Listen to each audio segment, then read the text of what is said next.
All right. Glad to be here with you. Let's get ourselves started here. We still have a couple minutes.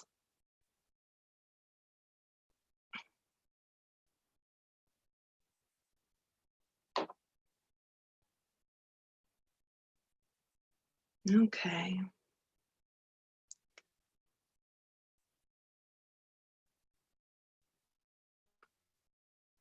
Just getting a couple little admin things out of the way while we get our YouTube live.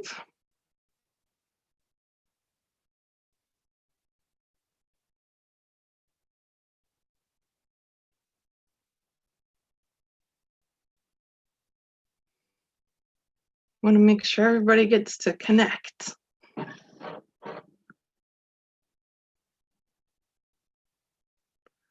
I hope you're doing well. And here we get to start in just a moment.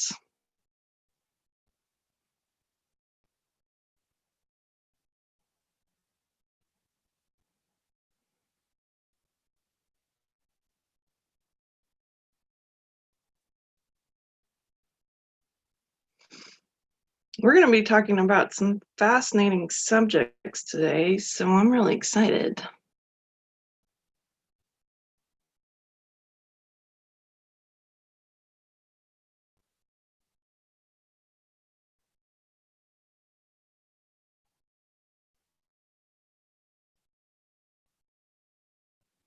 All right, let's get our recording begun. Glad you're here.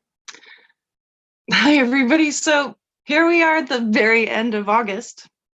We get one more extra day until we come into September.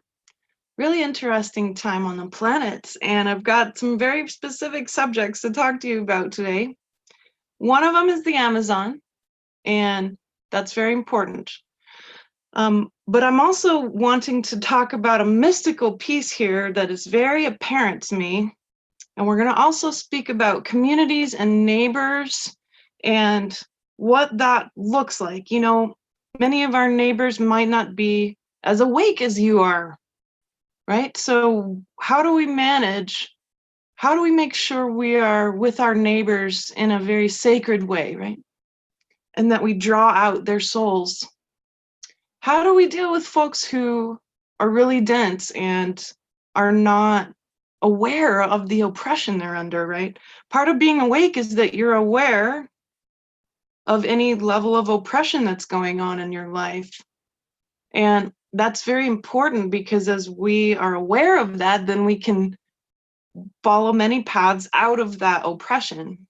But recognizing it exists is very key. And many people are not aware of that. So I want to talk to you about the Amazon because it's the hot topic right now and of course represents many things, not just imbalance between humans and nature, right? And first off, we want to discuss a little bit about misinformation and real Amazon forest science. If you really look at the science of the Amazon, we've seen some statements out there, such as that the Amazon is the lungs of the earth and that it creates 20% of the oxygen on the planet.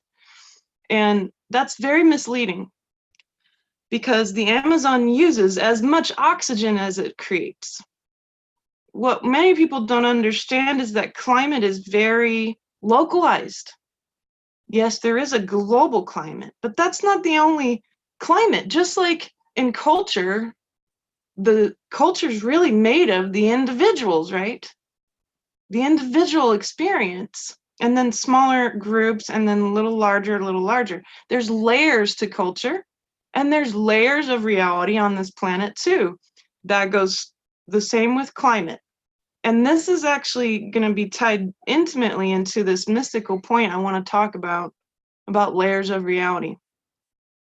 So it's misleading. Much of the information about what's going on in the Amazon is misleading. Most of the fires are not in the actual rainforest itself. The fires are in a different savanna forest area.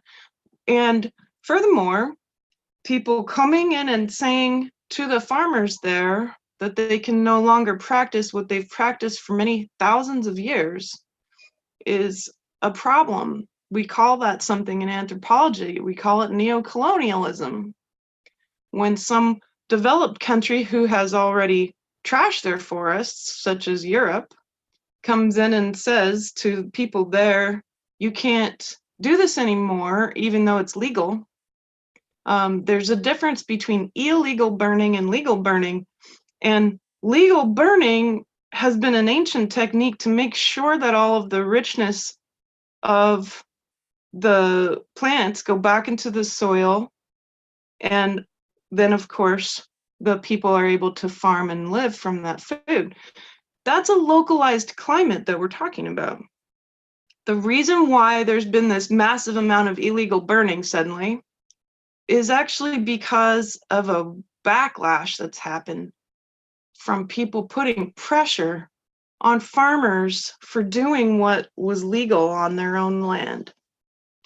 And if you go into some of the climate science of the people on the ground who are actually fighting the fires, it's a very different vantage point. I highly recommend that you look at that carefully, because here, what mystically is underneath all of that? Sure, we can talk about politics and all that, but you know me, you've heard me before. I don't really go into politics that much. I'm more interested in what's mystically underneath it. What's the undertow? Two things. To make us feel that human beings are not wanted on the earth, that we are a poison on the earth, and that we ought not to be on the planet itself. If we really sat with that, we know that's not true. The earth does want here. She wants us to be in harmony with her. Does slash and burn create harmony? No, but we're talking about peoples of South America who've been doing this and managing their forests long before any colonialists came there, many hundreds of years before that, and thousands of years before that. So the question is then, can we have a quality feeling, a quality energy, a quality concept about human beings and the earth? What frequency should we instead swap out in our own personal lives, in our own feelings about what's going on in this world? Being able to move past any kind of false information put out there, which is tough because so much of it is, and trying to go into the mystical foundation of energy and swapping it out for what is true, what's real. That humans, we want to live on the earth and the earth wants us here, and we want to be in harmony. We are of the earth, and this is so beautiful. Now, some of the ways you can help to end deforestation in general is basically voting with your money, right? Energetically, don't hate humanity. Don't hate the farmers who are making a living. Don't hate the people who might even be putting in misinformation out there. Instead, come at all of this with great compassion for human beings and the earth. And let's support the most quality changes with voting with our dollars. That is the number one way you can make a difference from afar, besides, of course, the mystical energetic underneath it all. There's another mystical energetic. I said there was two. I'll tell you about voting with your dollars in a moment, but that second mystical energetic, if you tap into it underneath what seems to be happening on the surface, which ought to be a practice we do every day. Anything that you're experiencing is always going to have a mystical energetic undertow or frequency to it. And that'll tell you a lot more about reality than anything else. So we have that division between human beings. We have the division between humans and earth. And then we also have this energetic underneath it which is very key about divisions between nations, divisions between cultures. One culture saying, you can't do that anymore, and the other saying, we've done this for thousands of years successfully without damaging the rainforest. Does that mean that the damage of the rainforest isn't happening? No, it's happening, but it's happening from corporations who are coming in and doing massive clearing to plant palm oil plants, right? So that and soy, palm oil and soy are the biggest contributors to this. So what does that mean for you? Well, that soy goes to feed different kinds of animals, mainly, not humans. And so does that mean it's good for the animals? Probably not. That's not their natural food, right? So that says a lot about the industry of meat farming in general. It says a lot about our food, our processed food. And if you're going to really make a big difference and impact on the rainforests around the world, not just the Amazon, especially in Indonesia, we haven't talked about that very much on the news, but that's actually causing more habitat destruction than any other place on the planet. And now the orangutan will perhaps become so endangered that they won't be able to live in the wild at all. So that's really important. What's the biggest contributor to that problem? Palm oil. Vote with your dollars. Don't buy products with palm oil in them. Don't buy products that are processed. Get local food. If you did those 3 things alone, you're making a huge impact for the rest of your life on this planet. Do those 3 things by alone, and you're actually doing more than any other thing you could be doing besides mystical support. And harmony is key. I support the indigenous care of the Amazon forest. They know how to care for and manage those forests better than anybody. There are indigenous and non-indigenous firefighting groups. I support those people. They're the ones on the ground fighting fires and making sure that wildfires that are happening down there end. So look at some of the trends that politically, how people will react so badly to neo-colonialist pressure from other countries and cultures, and then turn to illegal burning in order to make ends meet.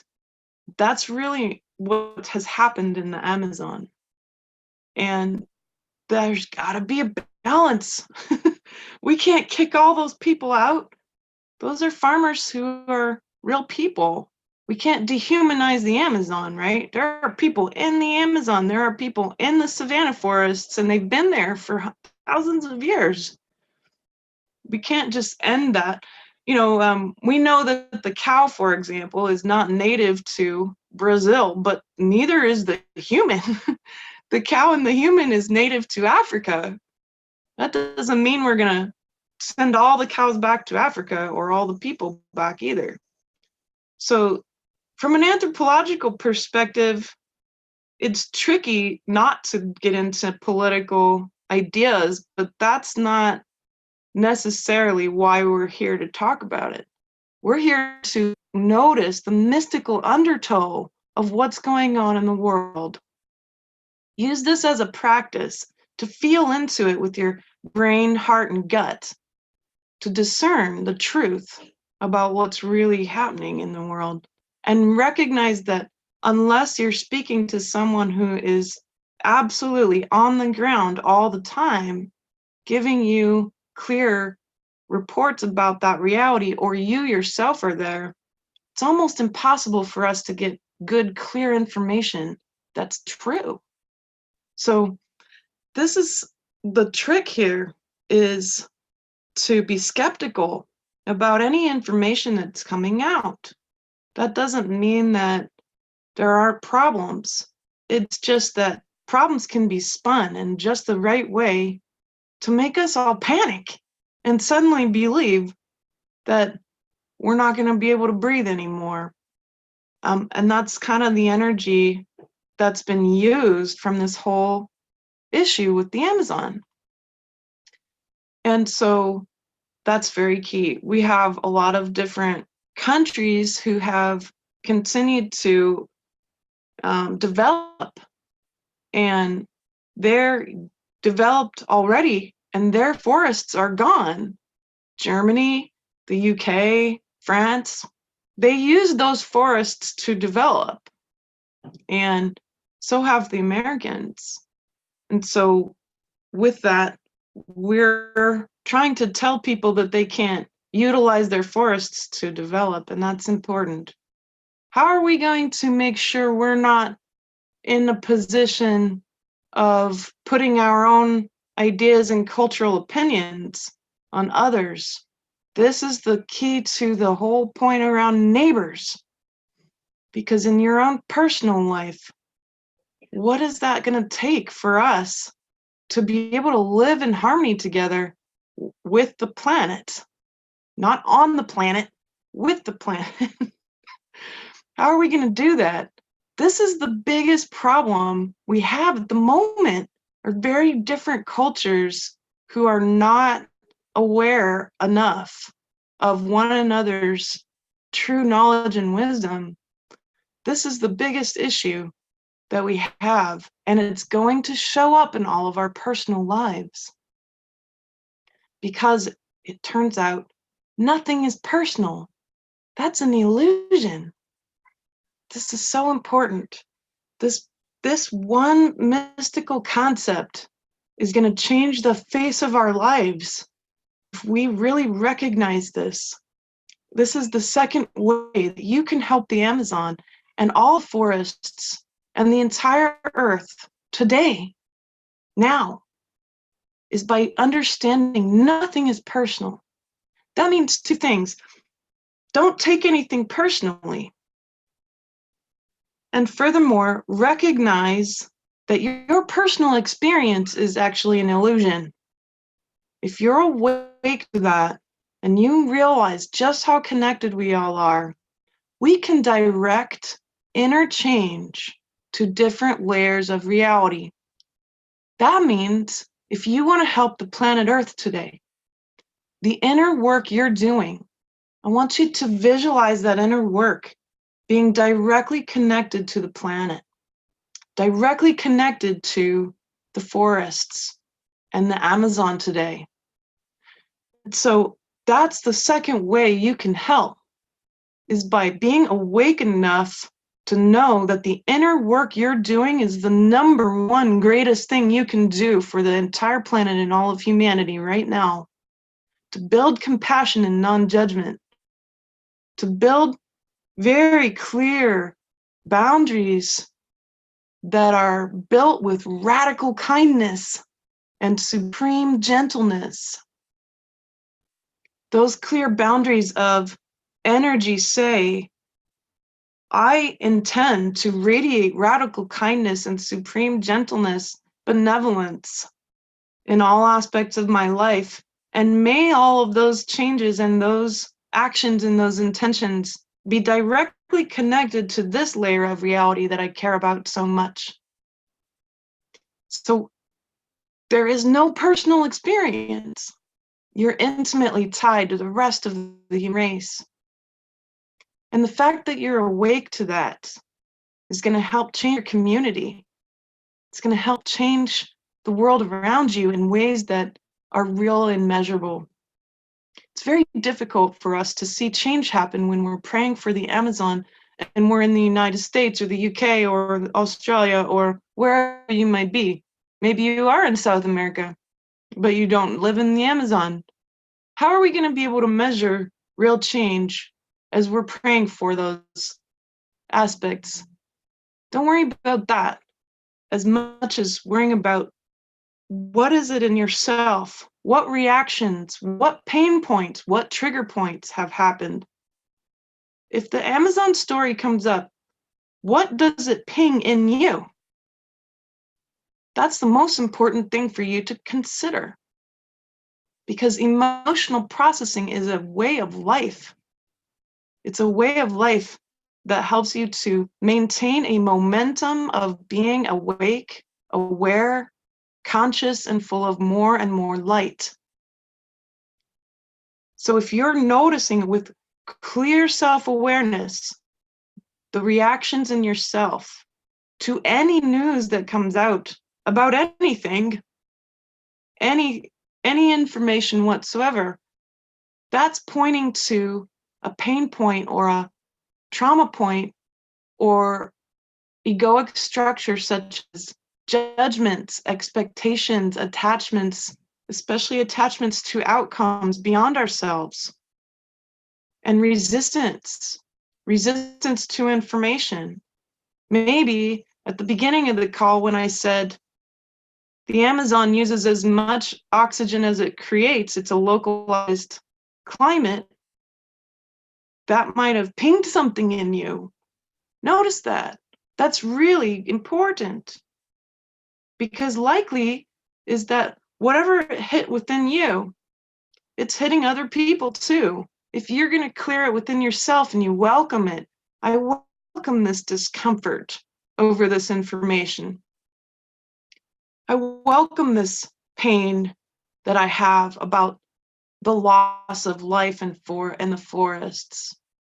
I welcome this pain I have about human beings and the way we've been living on this earth.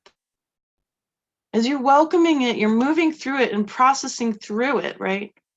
And then on the other side, you'll find a sense of oneness and balance and harmony. And that's exactly what will exude from you and create real change around you and continue on to those layers that you intend it to go to. If you want change for one particular small layer of reality, that can happen. If you're tying yourself intimately to it, recognizing that the change within you will change the world, that's true. That's quantum physics. So we know that's measurable truth, because particles in this universe are not separated by any means in any possible way. They are not separated. They're all part of a one source field. So that's amazing. This completely empowers each of us to connect ourselves to layers of change that are really personally important to us, but that we fully take responsibility for our inner change. That's the number one best thing you can do besides voting with your dollars. So I highly recommend that you hang out with this concept and see what is calling you. Which layer of reality is calling you to be part of it, to be intimately tied to it as you're changing in yourself, as you're working with your own trauma and your own triggers? What are you going to be tying all those changes to? Where will those waves of change go? You can decide. That's the cool part. So for me personally, I've been led this year to tie my intimate personal change to the whole of humanity and their relationship with our planet, because I see human beings as a vulnerable group in this galaxy. My mindset as a galactic anthropologist is that we're on a planet that's very special and rare. There is not a lot of other planets like Earth, specifically because Earth makes her own water. And so this is important because, well, this beautiful, precious planet and the precious people upon it, well, they're a vulnerable group in the galaxy, mainly because they're not aware of the galactic playing field they're in. They're not aware that we've got a lot of these influences over all many thousands of years that are beyond this planet. And we've been kept in the dark about it, which is the next big thing you can do for humanity living in harmony with the planet. The next big thing is demand disclosure. Demand it. Demand the disclosure of our true galactic situation and all of the technology that's been suppressed. None of us have to suffer. None of us have to live in poverty. None of us. And we can live in pure and total harmony with the planet. That technology has been there for even longer than you can imagine, yet it's been kept from the public. Because, why? Because of subjugation, the human slave race. And that's not really who you are. You're a soul. You're a soul first, living in this body. You're a powerful creator being whose interchange has a direct effect on any layer of reality you intend it to go to. Your thoughts, your inner thoughts, your intentions are what creates change. You want change in your own body. You want to end your pain and suffering. Your thoughts and intentions have a direct effect on your body. We know that, and it's called epigenetics.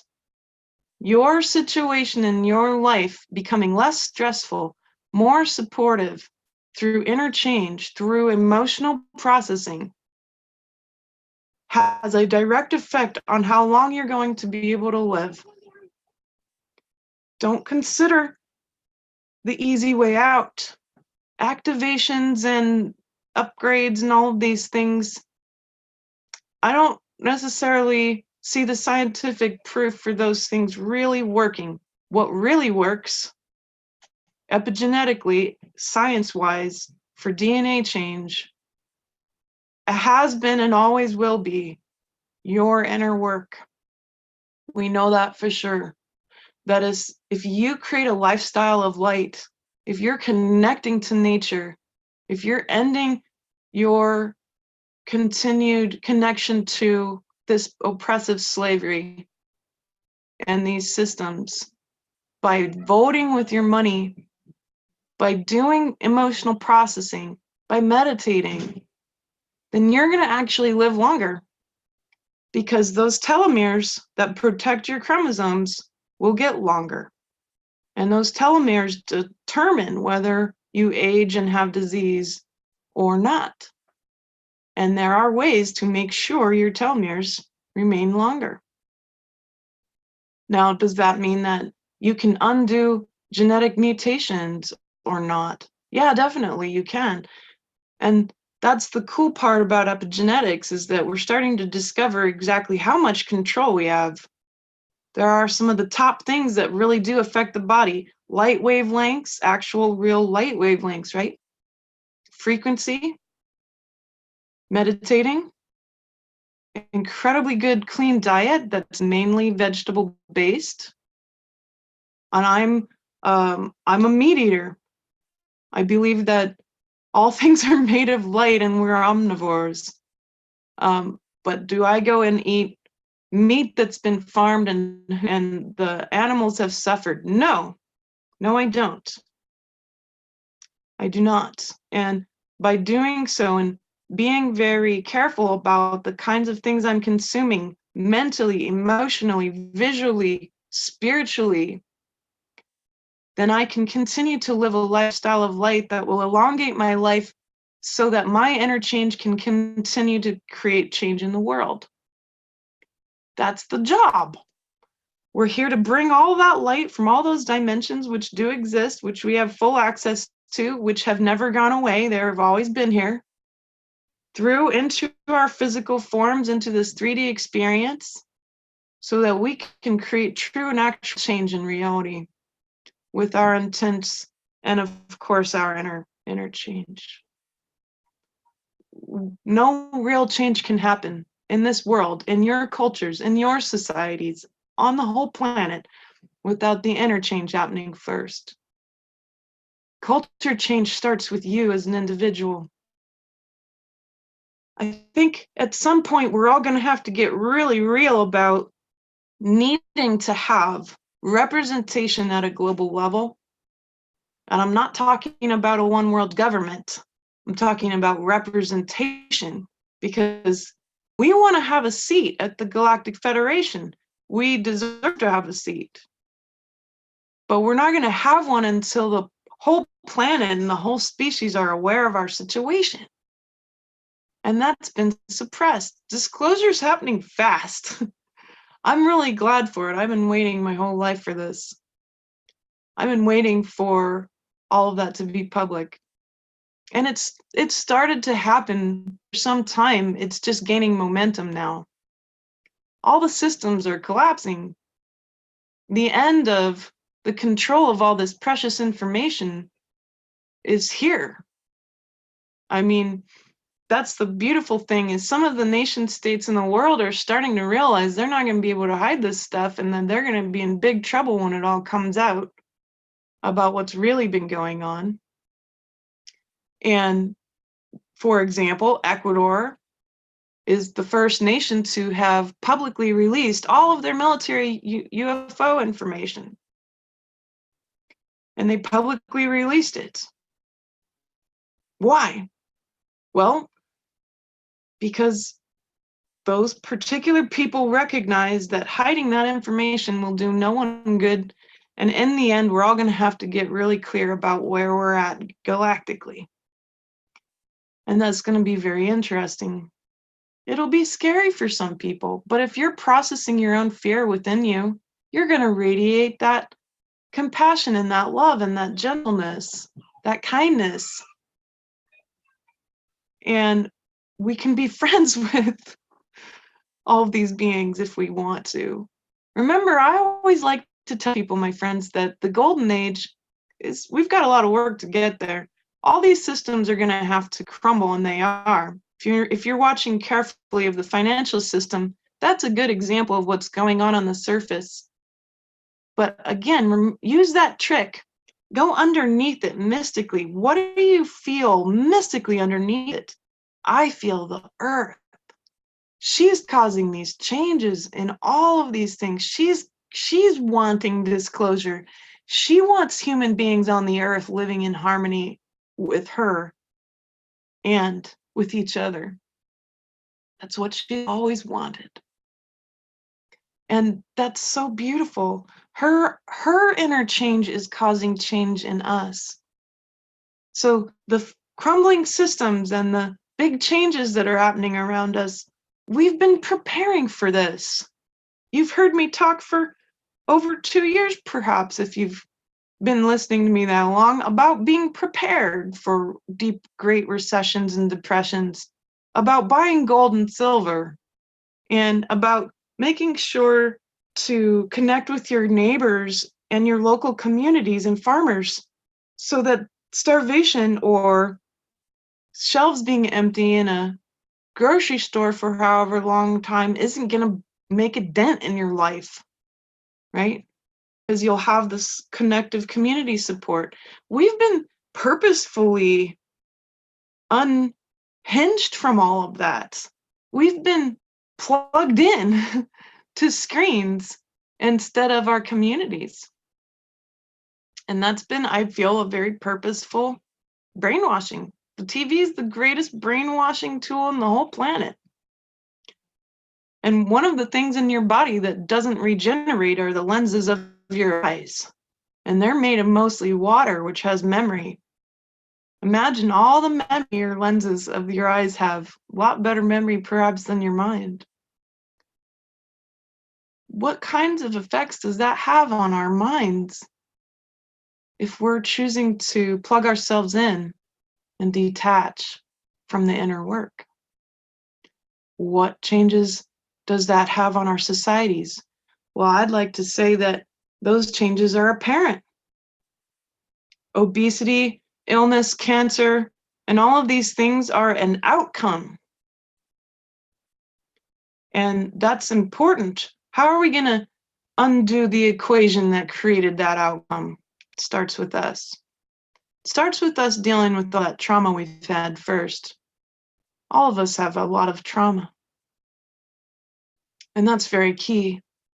Going into it, not shifting away from your triggers and reactions, going into them, fully experiencing them, welcoming them, helping to go into traumatized versions of yourself and your subconscious, pulling them out of the bad situations they were in, because those versions of you never got their needs met. Who can meet their needs? You. My job is to make sure people are empowered so they don't need me. So they don't need me to do the healing that they need to do on themselves. So they don't need me to give them readings or to do a psychic reading on their situation. Does that mean we don't need each other then in general? No. It's just important to be able to have the foundation of tools you really need to have a lifestyle of light that will elongate your life and that will help create real measurable change in the world.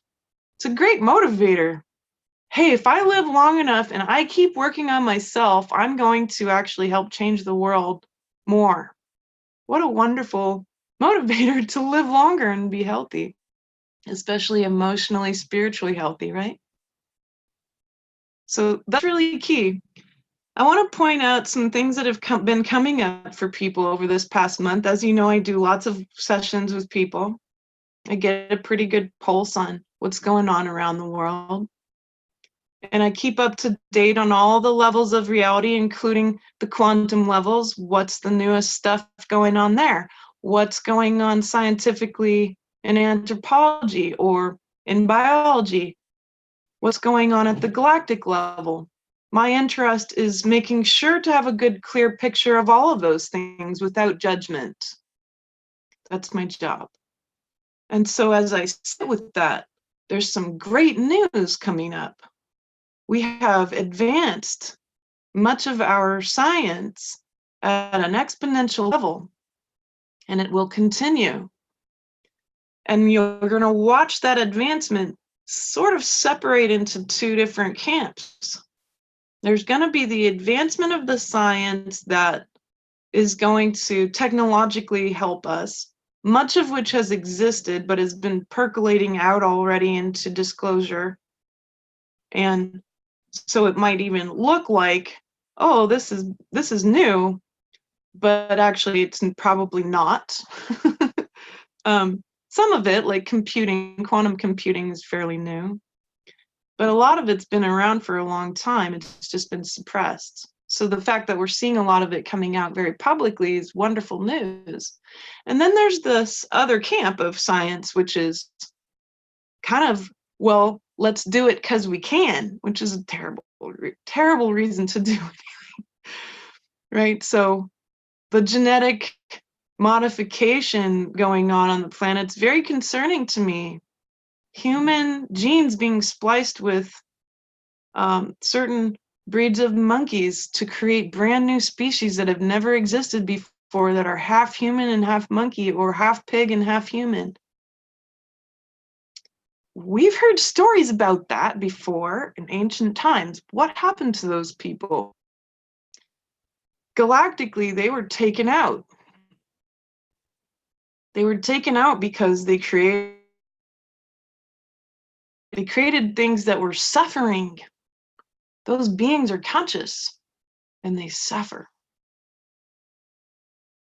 We ought not to use our science to create more suffering. It's best for us to stop hurting the animals and to focus in on our beautiful human machines and how we ought to protect what is already perfect. We ought to protect what is already perfect. I don't believe in animal testing, and I never have. Their genes and their DNA are perfect too. The job was always for us to be conscious and stewards of the earth, protecting her, working with her. And we ought to pressure our scientists to do the same. It's not moralism, it's ethics. Do as little harm as possible. Be benevolent with true radical kindness and supreme gentleness to all things. And if you must eat meat or cheese, which most of us ought to, then we ought to be able to have a very intimate relationship with it, with those foods, with where those foods came from. It's a tough subject. And I often tell people, look, eat what your ancestors ate. Your body really hasn't evolved that much. They haven't been eating bags of chips and tofu and foods that are genetically modified, which most tofu is. They haven't been eating processed foods. All that's got to go. All the excess sugar's got to go. If you really want to live longer, that's what it's going to take. And it's going to require us to have local connections. Make friends with your local farmers market people. They're going to be your best support in living long, healthy lives when it comes to resources.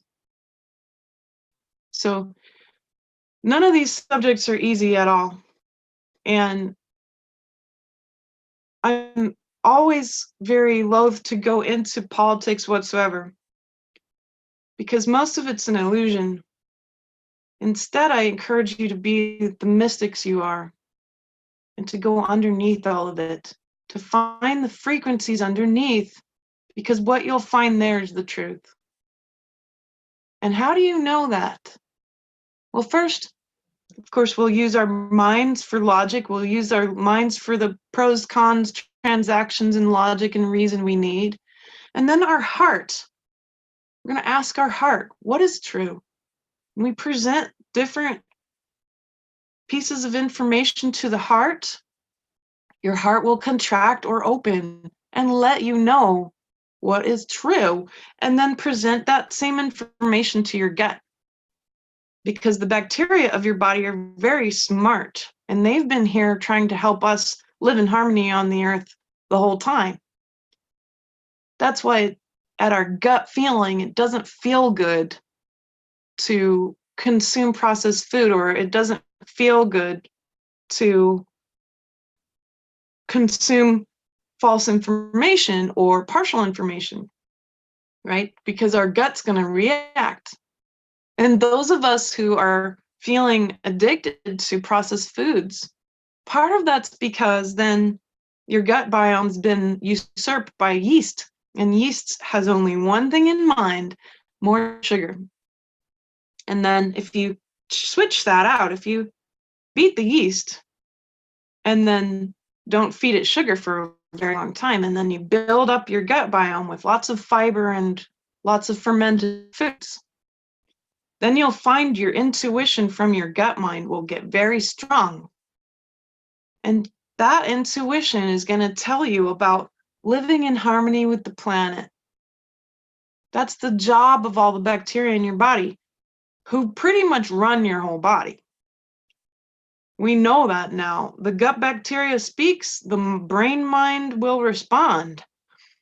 The bacteria in your brain have a dramatic effect on your sense of reality. If you want to have a more open third eye, a more open ability to feel energy, like what I'm talking about, the energies underneath things. If you want to have a deeper intuition, work on your gut biome and the bacteria of your body. Feed them, give them what they need, and you're going to have a completely different experience of reality. All of those spiritual gifts will become stronger. And all of the into the multidimensional aspect, all of that will get easier. And make sure you're emotionally processing. Trauma builds up callous density around us, and it's almost impossible for us to see through that. Then we get the sensation of feeling totally cut off and separated, because trauma literally builds up a giant cage around you. And some of it's not even your trauma. A lot of it's trauma from your ancestors, which you epigenetically carried through. You have total control over that. You have the ability to layer by layer shift all of that. You are a mystical archaeologist of your own DNA. By going into emotional processing fully, mental, emotional, and physical processing fully, you'll find that layers and layers of it can shift. So let's do a practice right now to lift any layers of trauma that might have built up around our pain that has to do with human beings not living in harmony with each other or with the earth. Let's lift some of that trauma out of the way so we can be very clear and non-judgmental and full of compassion, radical kindness, and supreme gentleness, right? That's what we're going to replace it with. So let's do a heart command and shift some of these layers now. So if you would repeat after me out loud with yourself, because don't underestimate the power of your voice saying it out loud to your whole body. You're the soul in charge, right?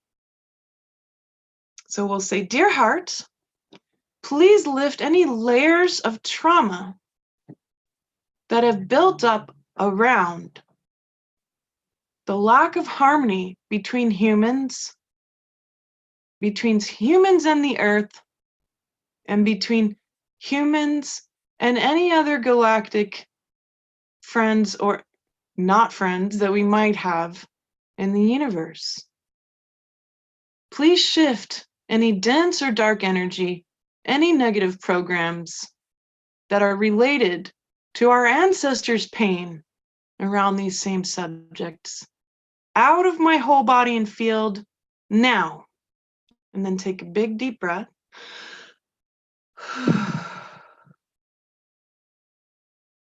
And now we're going to replace it. Dear heart, fill my whole body and field with total compassion, unconditional love, radical kindness, and supreme gentleness for all humanity and the entire earth now.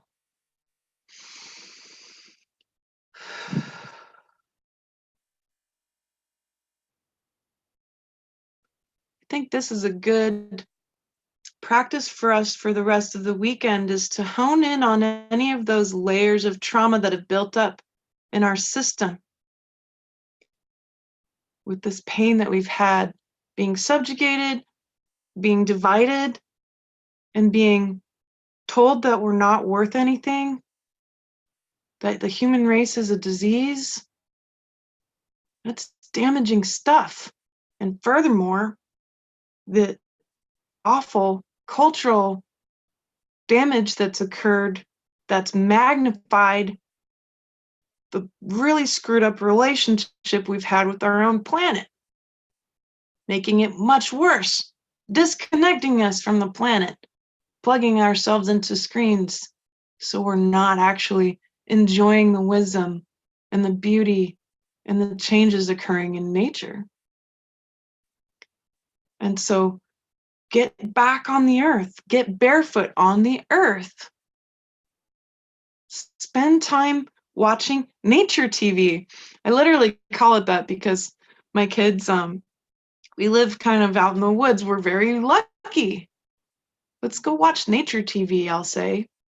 And so yesterday I got to watch some nature TV out of my window, and I saw the biggest groundhog I've ever seen. This thing was like 3 times the size of my cat. He's just nosing around. It was really fun. That's nature TV, right? Connecting to the animals and plants and the bacteria, getting your hands in the soil, even when it's cold, talking to the trees, learning. That's our true nature. And that's a good way to build your gut biome too, is get dirty out on the planet. Yeah, being in the garden. This whole planet is the Garden of Eden, my friends. It wasn't just one little spot. The whole planet is Garden of Eden. And we have that chance because she's so excellent at healing herself. She is, if we give her that chance. If you leave the fisheries alone long enough, and you limit the amount of fish that you take out of the sea, those fisheries end up exploding. They can recreate themselves, they can heal. The forests can heal. And especially in Indonesia, palm forests are removed. The rainforest can come back. The orangutans can live in the forest again. How will you make sure that happens? Don't buy stuff with palm oil in it. Don't underestimate the power of the consumer, especially at a global. Don't underestimate the power of your consciousness and your decision to connect your personal to layers of reality you care about the most. Don't underestimate the power you have to change your own DNA through your words, your actions, your inner thoughts, and your lifestyle.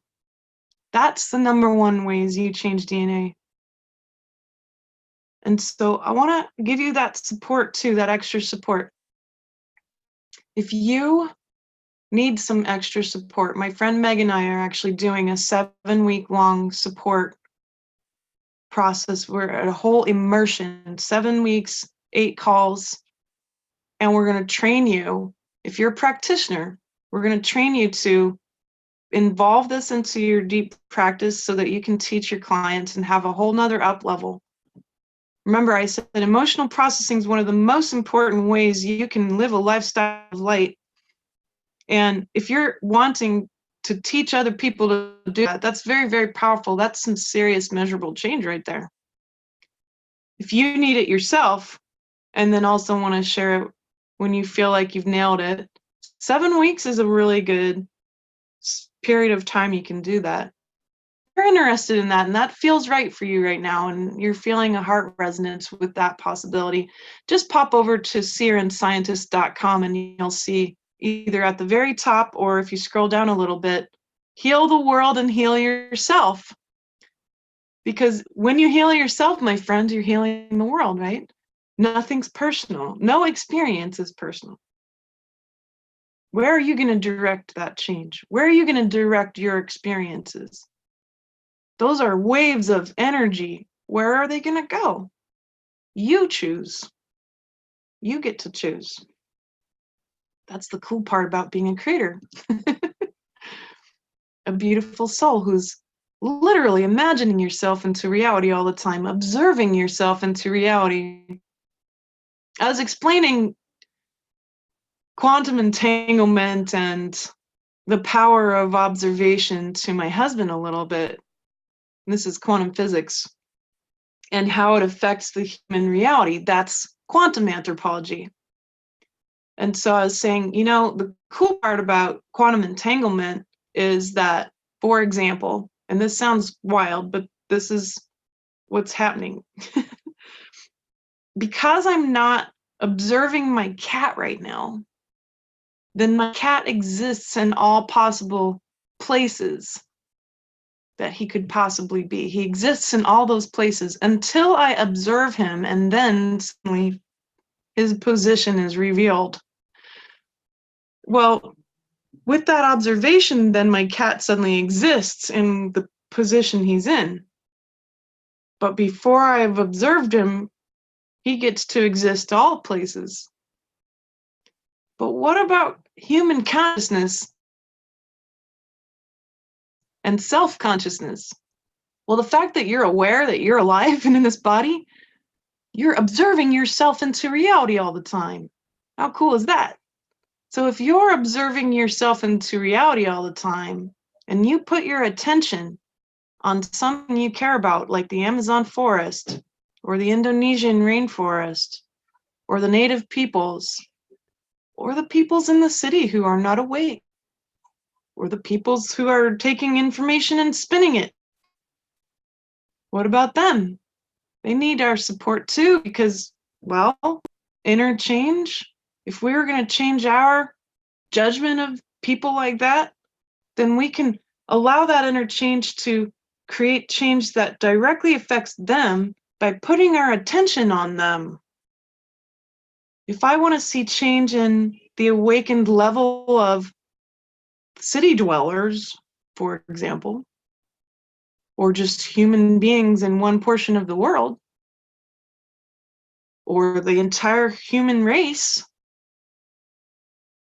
well then, by consciously imagining and visualizing that part of the world, working on my own reactions and allowing that inner change to spill forth as radical kindness and supreme gentleness. And then I've just given them an incredible boost of light. I've given them an incredible gift by not judging them anymore and by choosing to be in radical kindness. And that's how you do it. Now, why would imagining a group of people or the whole human race or the whole planet, why would that work? Because your third eye's function is the imagination. We're actually programmed to believe that the imagination isn't real. And that's false. It is. It's exactly what the third eye is, to be able to tap into divine imagination. We're all being imagined and observed into existence by the source of all of reality. So let's tap into that. Let's actually allow ourselves to have access to it. All of you have functioning third eyes. Most people do. 99% of the people I talk to have functioning third eyes. They've just been misinformed about exactly how it works and how to use it. You want to use your third eye? Use your imagination. Imagine all of the Amazon rainforest. And we're going to do that at the end of our call today, because we're going to build a pillar of light. We're going to build a pillar of light to support harmony between all the humans and the forests of the Amazon, all the forests of the planet too. We're going to ask that pillar of light to radiate that intention. We're deeply connecting our personal intentions to this layer of reality by building a pillar of light together, by putting all of our intentions via our imagination into a spiritual structure that will remain after we are done with our call. And it'll remain there, emanating those intentions indefinitely on the fourth dimension, which is the spiritual realm where humans get to create cool stuff like that and meet together as spiritual beings, no matter how far you are.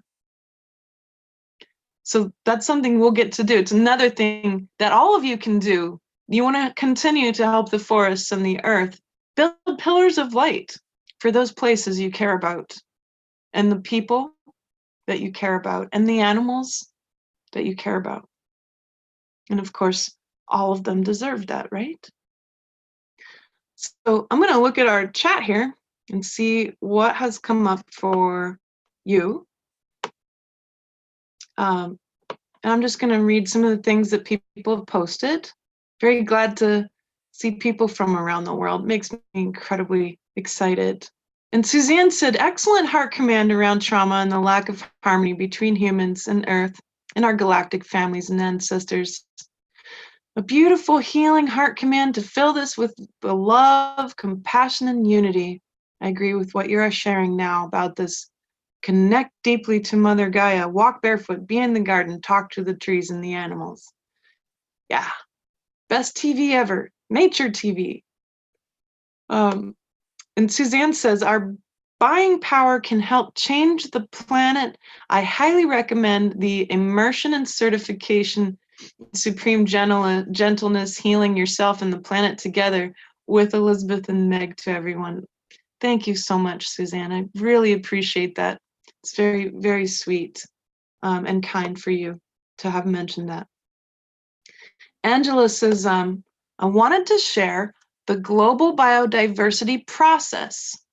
It's at Perilandra, so it's PERELANDRA-LTD.com On the first day of every month, simply do a short process with the essence of Perilandra that will serve to harmonize your garden, yard, and land and the environment. As more and more folks are doing this, we can create change this way too. I've heard of this, and I also support that. Absolutely. Go check it out and see if it resonates with you, right? Mind, heart, gut. You check with your 3 brains and see, is this right for me right now? And that's how you discern the truth for you, right? And so, let's see. Suzanne says, Angela, thank you. I love that, and I'll get back to doing this. I did it for years after reading the book, Acting as If the God and All Life Matters, written by the Perilandra Farm in Virginia. Perfect. Krista says, this is the best talk ever. So much resonance on so many levels. That's very sweet. Thanks, Krista. So Donna asks, hi, Elizabeth. So what many of us are doing is imagining with the third eye. Dorian being pushed off out to sea and all being safe and protected. Do you consider the third eye a spiritual center as well? The third eye is the spiritual function, or the sort of spiritual organ of your brain mind. And so as we're imagining things into existence, how do you manifest things with the third eye? Well, most people miss a very important step with manifestation. Yeah, you do have to psychically visualize what you're wanting, right? Then you drop that into your emotional body through the heart space and you feel it into reality. What does that feel like for that reality to exist? And then you drop it into the gut mind and you release it to the source field. You surrender it. Source, I know you're going to bring into fruition all these different things in some ways that I have no concept of, because my imagination is not the source field, though my imagination can tap into what's already there. The fact is, Donna, that none of us can imagine anything new into existence. Source already imagined it all. So that relieves you of any responsibility to try to imagine the right perfect thing. Surrender it. That's how we manifest. Most people forget that part, to let go of the attachments to outcomes so that all of the aspects and the frequencies that you were desiring might have a easier time getting to you. If you're attached to the outcome, then all that energy isn't going to be as easily received by you, because you're going to want it to be fitting into the little box of your imagination. The source field doesn't have a box. There are possibilities that we can't consider in these bodies because we don't have that big of imagination. But you have the ability to tap into what's there, to feel it, and then surrender it back as part of what you're hoping to manifest in reality. And then you remain in the moment, always asking yourself, in this moment, what can I do to continue creating the path I want? What can I do in this moment to heal the past if you're worrying about the past or leaking energy into the future? You hang out in the moment and you ask yourself, what's one little thing I can do right now? Just one little thing, every single moment, right? Good. So that particular Perilandra process, Suzanne said, changed the way she planted her garden. And I think that's really beautiful. Okay, so Moria says, I heard yesterday that there is a massive non-benevolent source instigating wildfires in the Amazon. How do you account for external forces affecting damage and trauma on the Earth, Mother, when telling us to heal ourselves and that will help heal the planet and galactic relationships? Yes, absolutely. So here's the deal. As we work on ourselves, we become more and more conscious of, we become a lot more conscious of our galactic situation, because we recognize, wow, there's some stuff that's gone on this planet that seems like way out of human control. Like abductions and implants and, all kinds of different interactions, and perhaps even, non-benevolent forces causing problems, creating more division. And why would that be good for them to do? Well, if you've got a divided human race, you've got access to their resources and they don't even know it, including their energetic ones. Well, that's the key. The more awareness you have, the more it affects the human race because of our intimate connection. And with that consciousness, it's called galactic consciousness. That's the next step for us. We've been globally conscious for a long time. It's time for us to get real about our galactic situation. That the galactic playing field is the playing field we're on. And beyond that, of course, it's a multi-galactic and then a universal playing field. So that's why it's so important for you to work on your own inner consciousness around the galactic. And for free, I have a meditation on my website, on my resources page. Go to my free resources page. If you go to seerandscientist.com/resources, go down to the bottom and it says Galactic Forgiveness. Walk through that process to shift any of the trauma that might have built up in your field and the fields of your ancestors around galactic influence that's occurred over all of our time here on Earth. Then with the forgiveness work, you make room for radical kindness and supreme gentleness, right? Because what's the job? In the end, after all these changes come up, and we finally have recognized the sovereignty of the individual, the family, the community first, because that's the heart of culture and the heart of our human race always has been those three layers. With that sovereignty is going to lead to meritocracy-based representation, not governance, representation. Governance ought to and will happen at a community local level.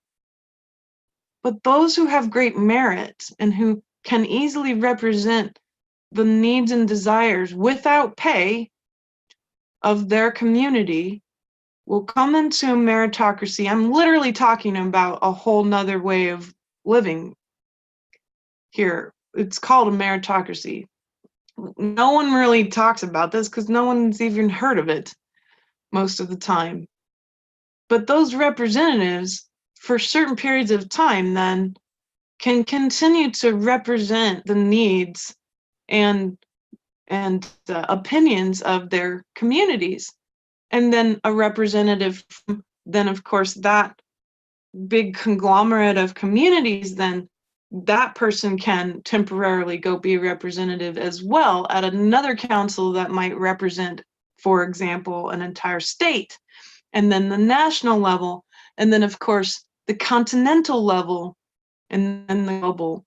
And so those positions ought never to be paid positions. They ought to be very short positions because guess what? Opinions and needs change real quick.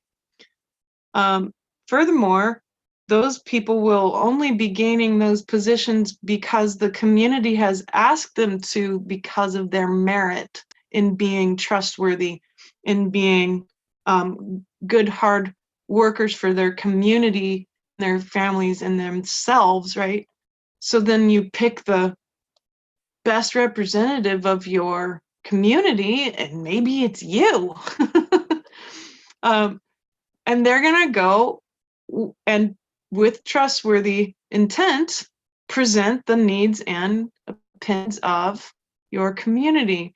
This is how humans have always worked in the ancient past. Later on, a whole lot of other different structures have come along, and well, they don't work. And a global government is not going to work either. Global representation is a different matter. So it's very important to kind of be creative. let's be creative. Let's tap into what's available. If we can imagine something brand new and fresh and amazing that would better really represent our needs as human beings and the need we have to care for our earth in a very intimate, personal way, then let's go for it.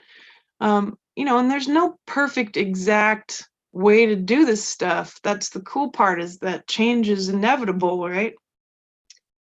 But as we come to this golden age, which is imminent in front of us, if we're willing to do the really hard work to get there and the dismantling and the rebuilding to get there, we will be a galactic species who will be representatives of compassion, radical kindness, and supreme gentleness. That's our greatest outcome, for all of us to be true emissaries of unconditional love and compassion. That's what we're called to do. That's the job, right? Is to be in these bodies and to fully bring all of that incredible connection we have to the multidimensional and the ability we have to imagine all these possibilities and then implement them in our own realities personally at the smallest, most beautiful individual level, knowing that that's not going to be personal only, but that inner transformation will emanate out to the rest of the human race or wherever we direct it. How cool. We have a lot more amazing energy and power than it seems. Okay, so got a few more comments here I'm reading here. And so Julia mentions a cool book. She said she's repurchased and rereading the book called Behaving as If. It sounds very interesting. And yes, I'm going to be bouncing around a different couple of places here on the Q&A board. I'll also be looking on the YouTube board for questions and comments. So I'm just kind of trying to catch up on our Zoom webinar chat first, and then I'll look at the Q&A board here too. And so Sylvia is asking, this talk is mind-blowing. Is the Amazon fire man-made or simply the earth is purging and clearing that area? It's both and complicated. It's not as it seems is basically the short answer. It's interesting. Okay, Suzanne asks, thank you for letting us know about the Galactic Forgiveness meditation. A meritocracy based in merit, trustworthy as deemed by the community. I love this. Of course, this is the way things worked when they were representative of the real needs and desire of the community or area. And then Laura's saying, it's my understanding that slash and burn agriculture on the Amazon forest land is not sustainable because the soil is actually very poor. There are ways for the indigenous communities to make money and develop themselves, right, without clear cutting and burning the native forest. How do we support them in this? You're right, but most of the slash and burn is not happening in the Amazon. It's happening in the savanna forests. And so that's the key point.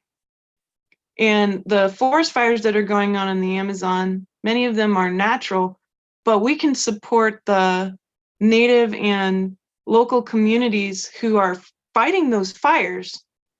Go look for those particular communities, and I'll see if I can post an article with some of them named, because I had found one, and I'll see if I can find it and post it on my email out to you all with the replay link.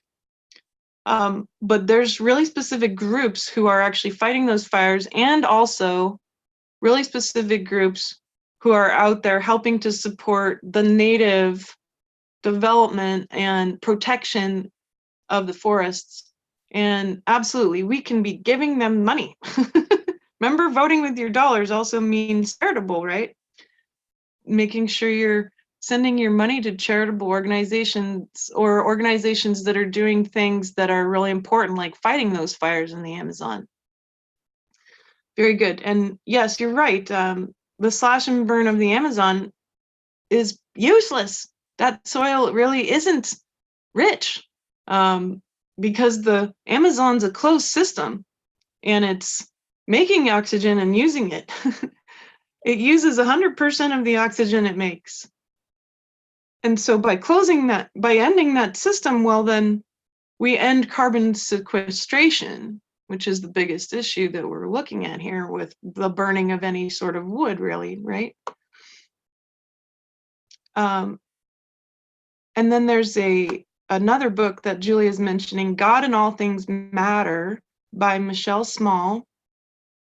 Michelle Small, right, with Wright.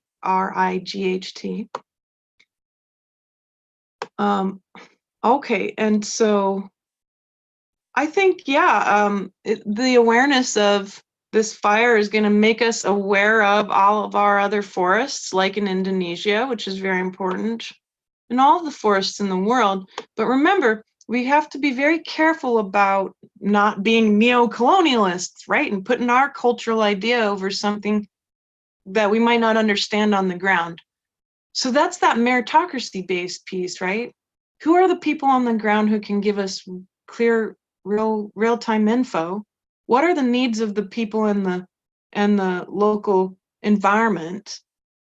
A lot of times the local people in the local environment are intimately tied, so the people are aware of what the needs of the forest are, especially the native people, right? And so that's really key, is to notice that we don't want to implement any of our personal ideas on stuff, because that would be basically us culturally colonializing with our consciousness. We don't want to do that. Okay, so I'm looking at the questions on my Q&A board now.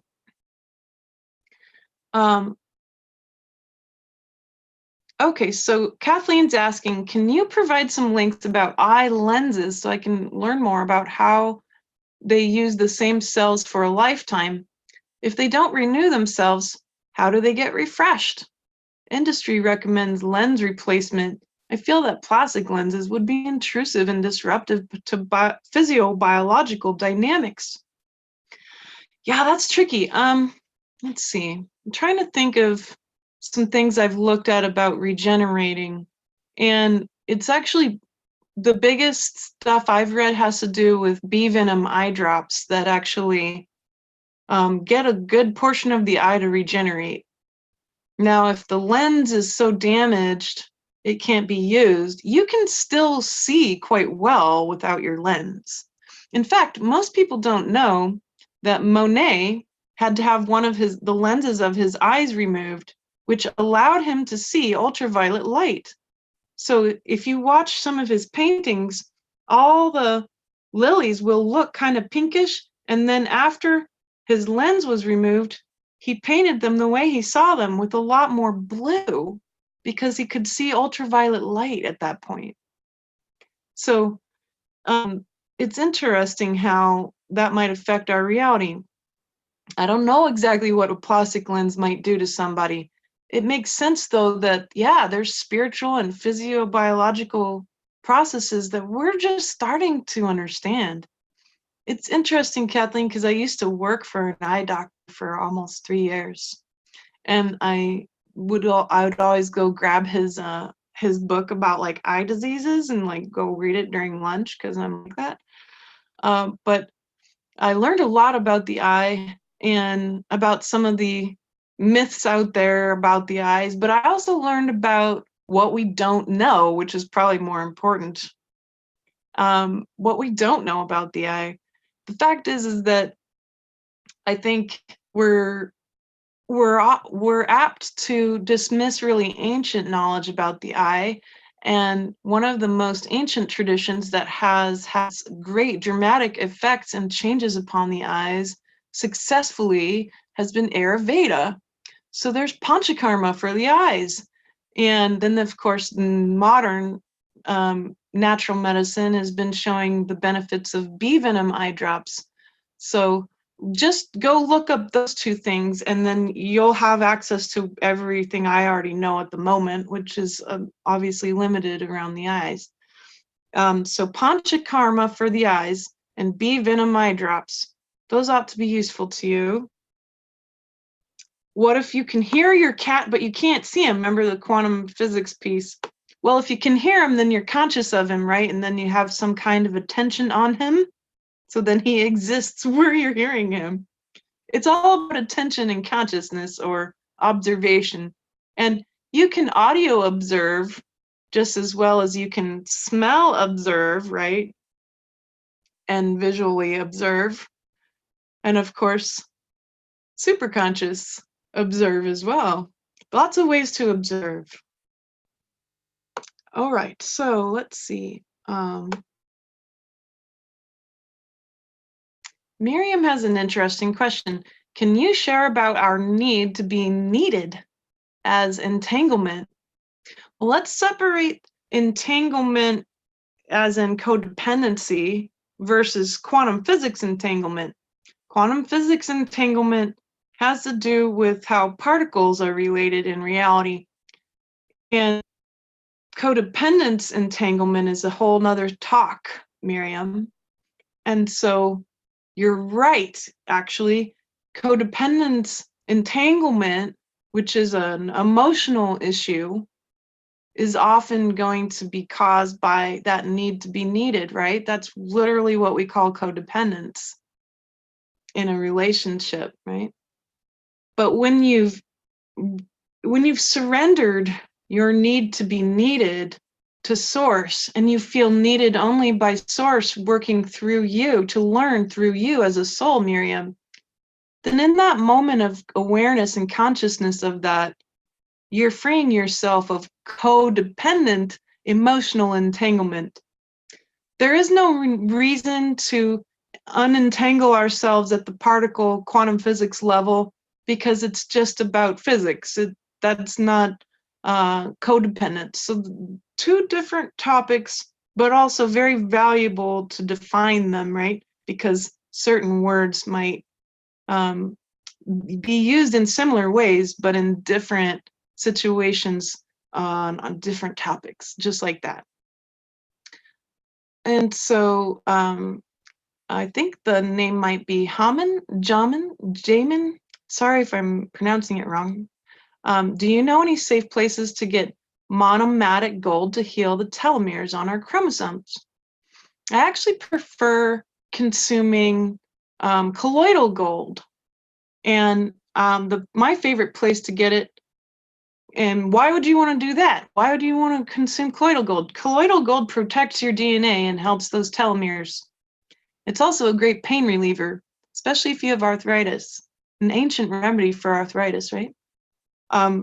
Go to purestcolloids.com. That's my favorite place to buy colloidal gold. And they have other colloids as well, like copper colloids and silver colloids, and they talk about exactly how to use them. So gold is, there's a reason why silver and gold are so important. And it's not just because they're worth money. They have very, very powerful healing attributes. They have very powerful attributes that are used in technology. And so that's why they're so valuable. It's not just because they're worth money. Interesting. And so Panchakarma is spelled, Belinda, Pancha and then Karma, Panchakarma for the eyes.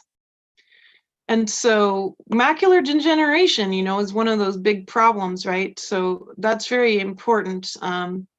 Something that happens a lot for people.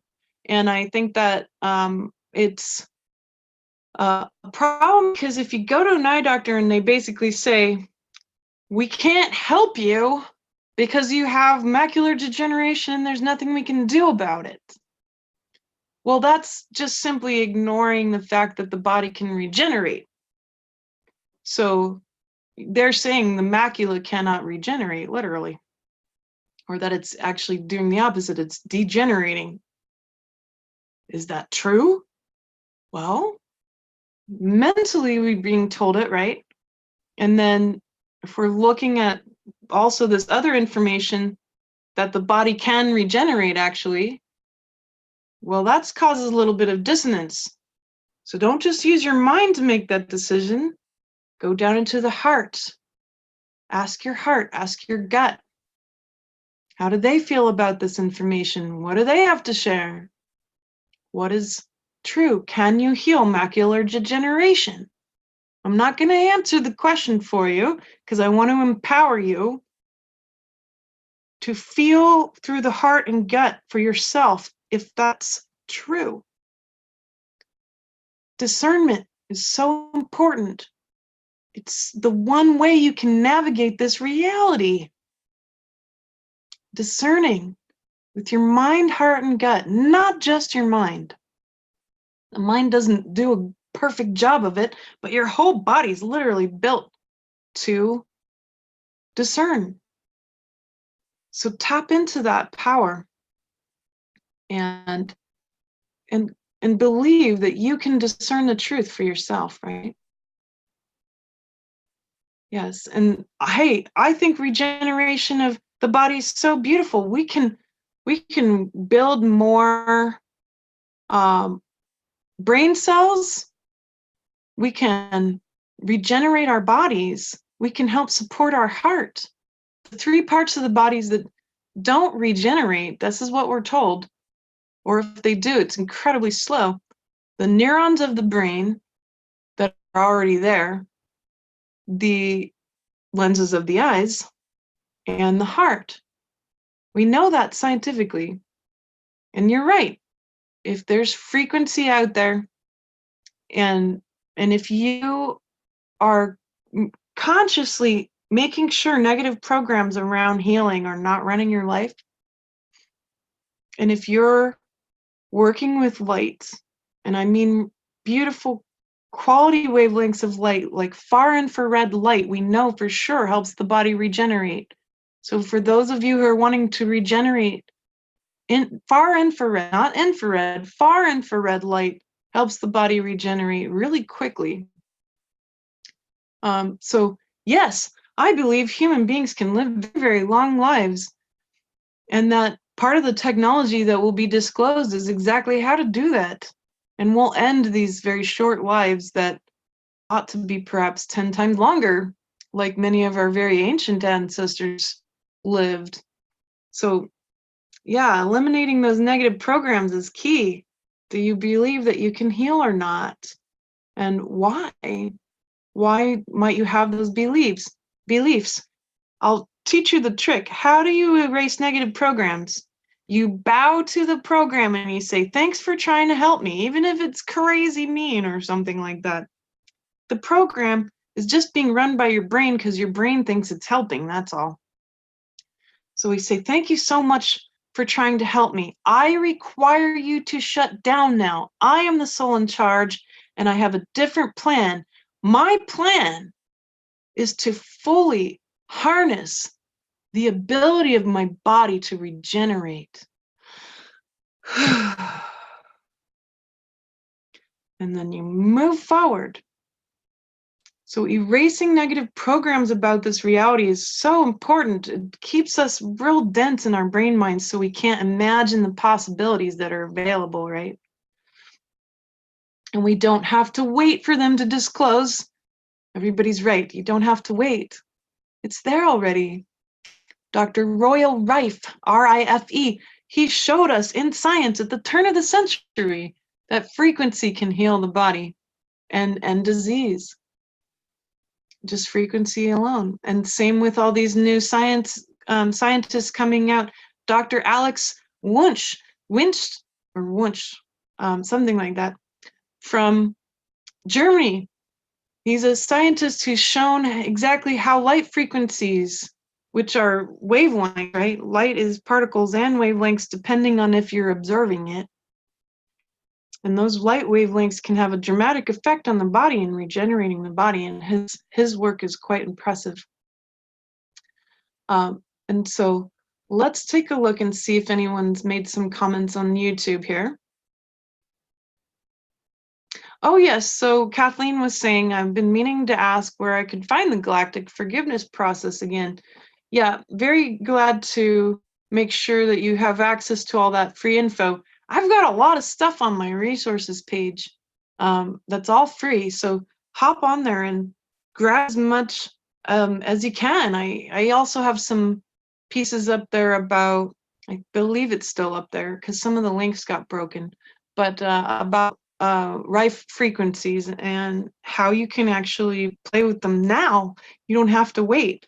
Like, for example, if you go on to the little link I have there on the resources page that is a frequency player, it's a free frequency player that you can plug in the hertz that you want.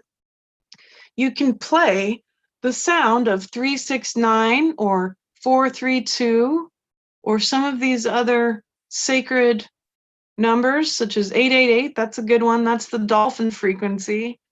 And then there's one in the fives that I can't remember, 567 or something like that. But each like in the hundreds, right? So in the 300s, 369 has a dramatic effect on the body. That's the golden ratio.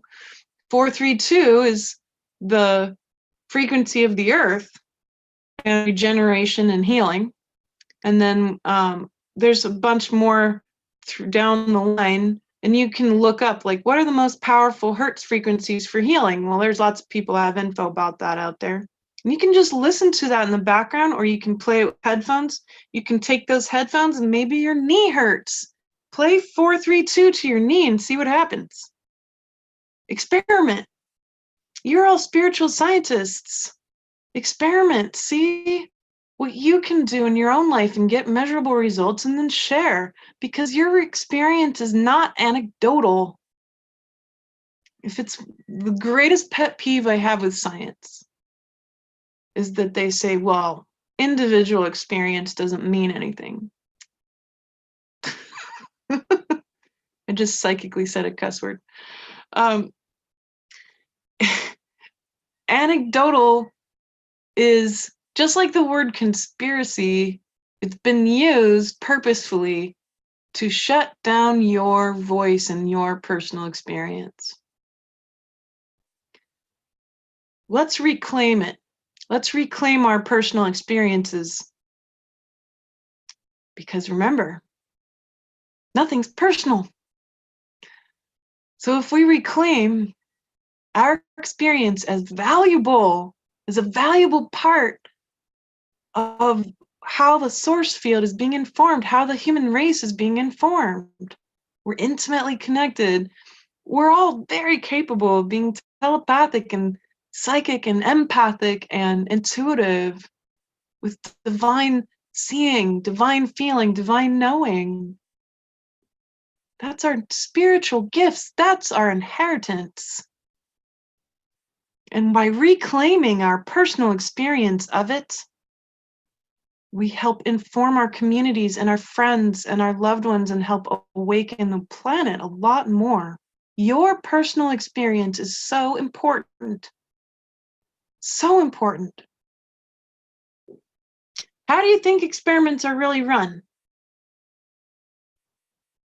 In statistics, I was always told, you know, a really good sample is about 300 people. What makes a sample of 300 people? 300 individuals who are all totally unique. Don't let anyone ever tell you that your experience is not valuable and that it's anecdotal. If you get triggered by it, like I do, then we welcome the discomfort and the anger. I welcome this discomfort and anger that has made me feel like my voice has been shut down. That has made me feel like my experience is not worthwhile. I welcome it fully in my body now. In my body, in my throat, in my heart. And now I can have compassion, because if someone says to me, that's just anecdotal, I have compassion for them. They're not aware of the importance of their personal experience, nor are they aware of the power of their experiences and how much it has an influence on all layers of reality. Simply, they just aren't aware. If they don't really know that, then maybe I can present a possible new idea for them to chew on. Is it my job to then make them aware? No. No, but if you have a chance to share your learning, do it. When you share it, you embody it more. Probably the most important thing going on in that interaction would be my own trigger. Because then I can go into the discomfort and notice, well, there's trauma there. So you can imagine what people thought about me in the scientific community for years and years and years. But I became very well respected, because my theoretical work and my models and all of my methodologies that I created, that moved through me, that Source created through me. I don't take responsibility for that. That moved through me just because I was learning how to get it out of the way. For a long time, I owned it as mine, but I don't own it as mine anymore. I think that's very egotistical to own something like that as mine, something that's so far beyond me. And, that respect came because I came in with the really hard work, the theoretical foundation that needed to be there. I made sure to follow the academic rules of engagement, and I presented a model that worked and a method that worked. And I did it over and over and over again and honed it. And I had people shoot holes in it without taking it personally, right? How does this relate to you if you're listening to this? Because your life is no different than that. You don't necessarily have to be a scientist in a college to understand how important first allowing yourself to be an open vessel for source information to move through you, but also to be able to continue to show people how magical this reality really is, and not to be crushed by people who will paint you in a corner and call you woo-woo, crazy, or anecdotal, or a conspiracy theorist. Again, systematic ways of shutting down our true divine inheritance of divine seeing, feeling, and knowing. And how our personal experiences then, of course, again, repeating it, connect with all layers of reality. Very key here. Good. So I'm going to take a look at our chat here again and see what are your experiences lately, right?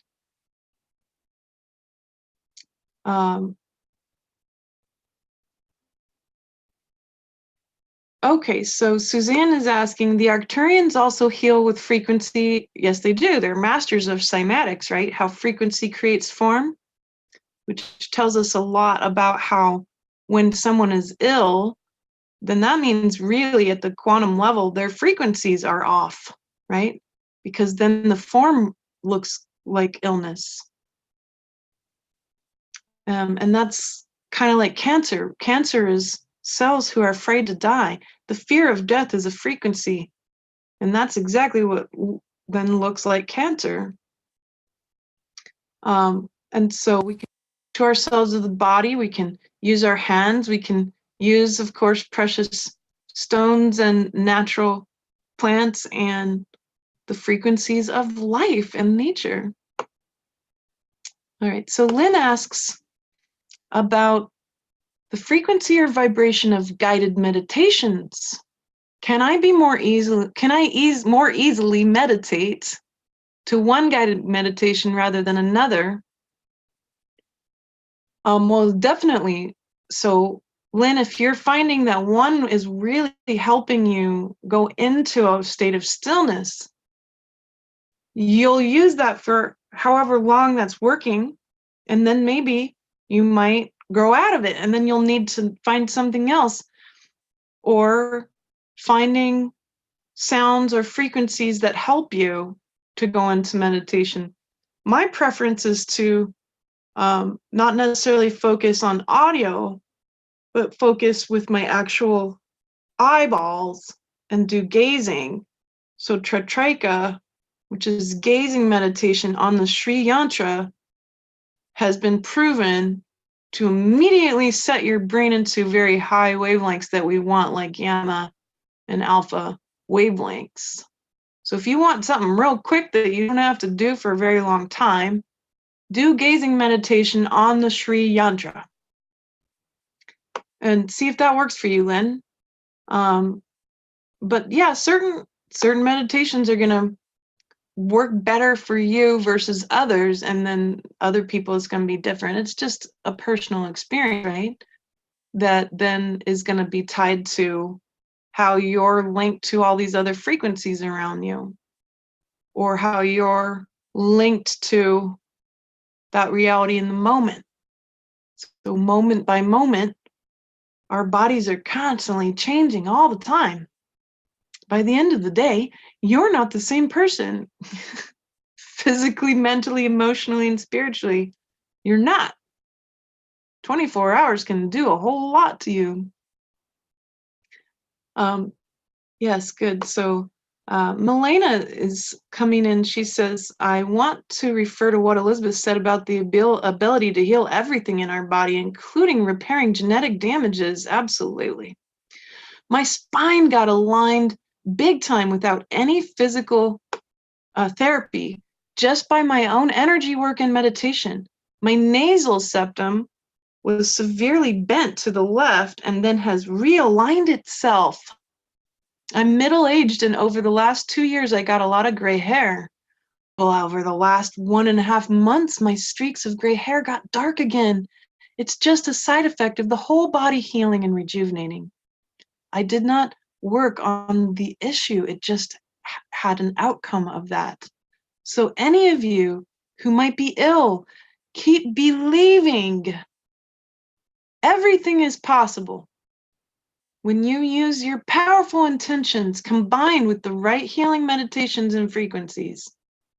Milena, I'm so excited for this precious gift you've just given us of your personal experience. Thank you. How wonderful. It's so beautiful. Very good. All right, so I'm gonna check our YouTube again and see if anybody's had any more questions. And it looks good. So we're towards the end of our talk, and we've got about 20 minutes. Let's do our pillar of light. And I'm really excited about this because this is a precious place that we can put our intentions for human beings to be in harmony with each other and the earth again. So what we're doing is two things. I want you to visualize this with me, right? So obviously I'm doing some seeing right now because I got my eyes shut. But I want you to see two things with me. First, the original state humans came in. So when we came into our original state here on the earth, that's what we call Eden. It was a very purified state. Human beings did not have built up trauma in their DNA. They had full access to the source field. They were fully able to use their divine seeing, knowing, or seeing, feeling, and knowing. They could talk directly to the source field, right? They didn't have a whole bunch of genetic mutations that were causing illness. They didn't have rampant cancer. They didn't have messy frequencies, right? And so they had very pure harmonized frequencies that were harmonized to the harmonic of love, of unconditional love, which is the base harmonic set of harmonies that creates our entire universe. Right? So that's really key. We're going to take that and that energy, right? The frequency underneath it. We're going to take that energy underneath it, and we're going to also combine it with the future that we're intending, which might not exactly look exactly like that, right?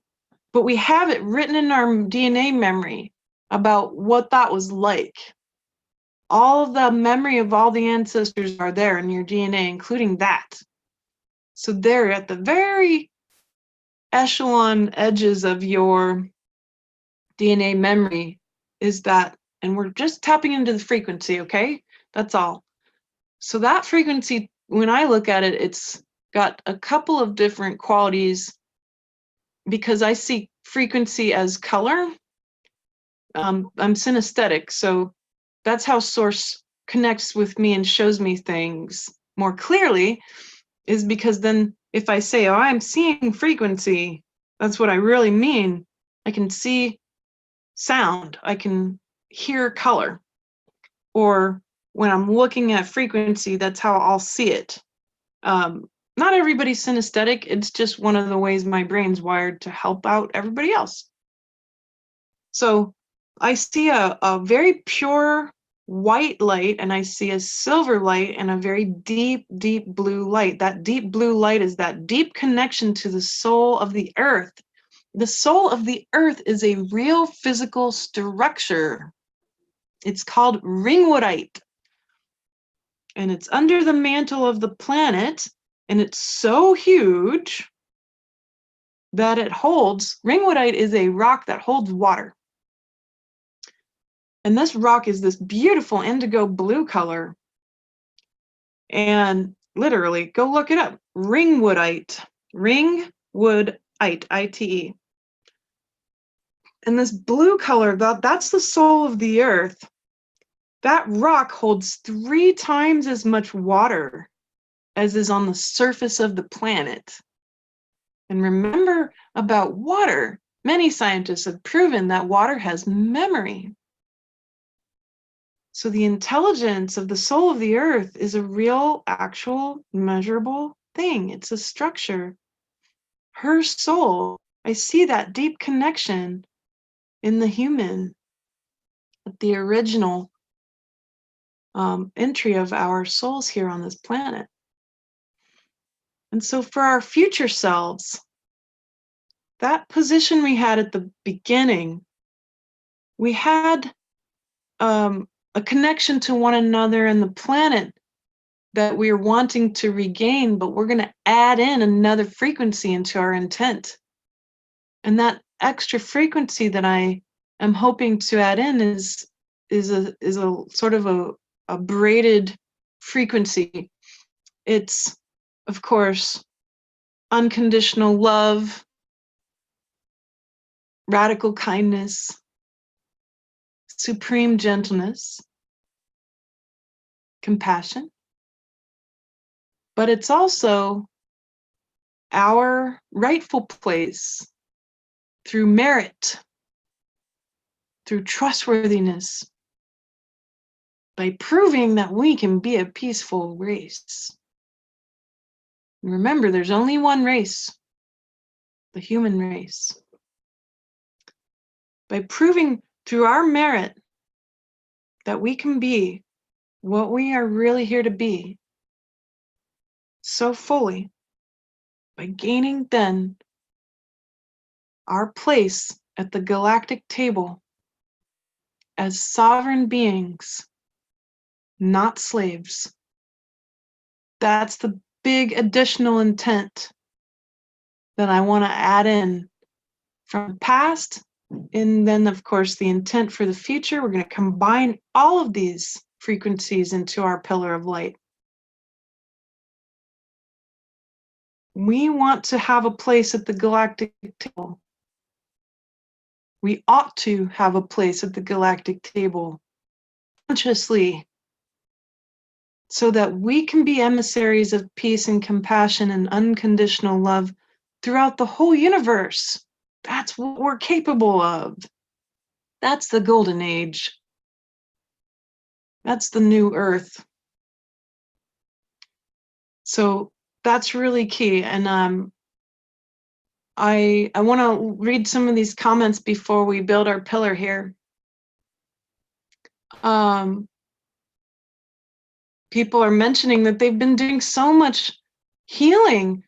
Wow, people have been talking about how they've healed their thyroid with the power of prayer and the hands, healing serious dental issues. And Joe Dispenza, he actually has some really great meditations out there, people are saying. I should try to get him on my New Earth Conversations show. Maybe he'll talk to me. And so Suzanne's pointing out our rightful place through proving our merit and trustworthiness that we can be sovereign beings here on the earth and return her to the galactic round table. Yes, exactly. That's the idea. And you nailed it. Good. Okay, so we're clear about what we're going to do here. And so we're going to build our pillar of light in the Amazon rainforest now. So I want you to imagine the Amazon rainforest and imagine all of us together. And so all the people who will listen to this in the future, you can put your same exact energy into the pillar of light and follow the steps that we're going to go through now easily. No problem. Any pillar of light can be added to later because they don't go away until the outcome is fulfilled, right? So that one will stay until it's not needed any longer. All right, so we're imagining the Amazon, we're zooming out, we're above the Amazon rainforest, which is gigantic and contains the longest river in the world. It used to be the Nile, but it's not. It turns out that the Amazon's the longest, I believe. So here we are, we're gonna actually just connect to the Amazon forest, and we're asking permission to build this pillar of light together. And so I want you to feel that, right? Not just with your mind, but your heart. Dear Earth, may we please build a pillar of light to support the harmony between humankind and the earth, and humans and themselves.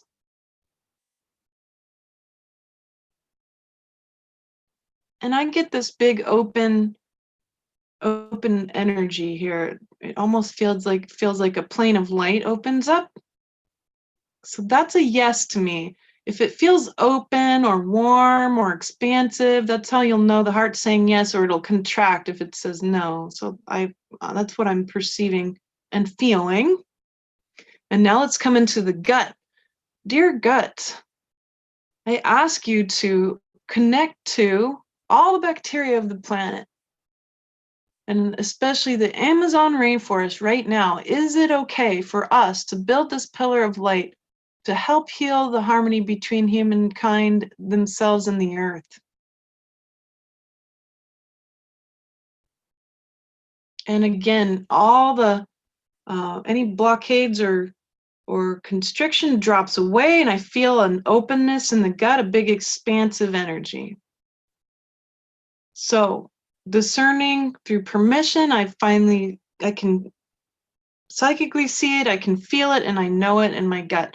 That's full body discernment for you. That's how I can say with an authoritative yes. Yes, let's do it. Okay. All right, so as we come together, just imagine ourselves in a big, huge, giant circle, however large we got to be to actually surround the entire Amazon rainforest. And we're going to ask that this pillar be built at the very heart, at the very center of the forest. And we're going to build our foundation first with the ancient wisdom of ancient humans, the ancient body, the ancient bacteria, the ancient connection that humans had to source and the earth and each other. That's what we're tapping into. It's that wavelengths, those wavelengths of the soul of the earth We're going to ask her to put her energetic there too. We ask the earth now, with our whole bodies and spirits, to join us in building this pillar of light. Yeah, I got waves of energy coming up from the earth through my legs and feet. So that feels right to me, that's a yes. Okay. So we build a pillar of light by projecting particular qualities of light through each of our Dantian centers, the mind, heart, and gut. And so we're going to use the gut first as our grounding foundation. And so I want you to imagine those wavelengths of ancient wisdom, the pure white light connection to source, the silvery, beautiful, harmonized connection to each other, and that beautiful soul of the earth, indigo blue energy moving through our gut. And we ask for all of our intentions for that to be reclaimed in our realities now. We ask for that to be projected through our gut into the center of our pillar now through a deep breath.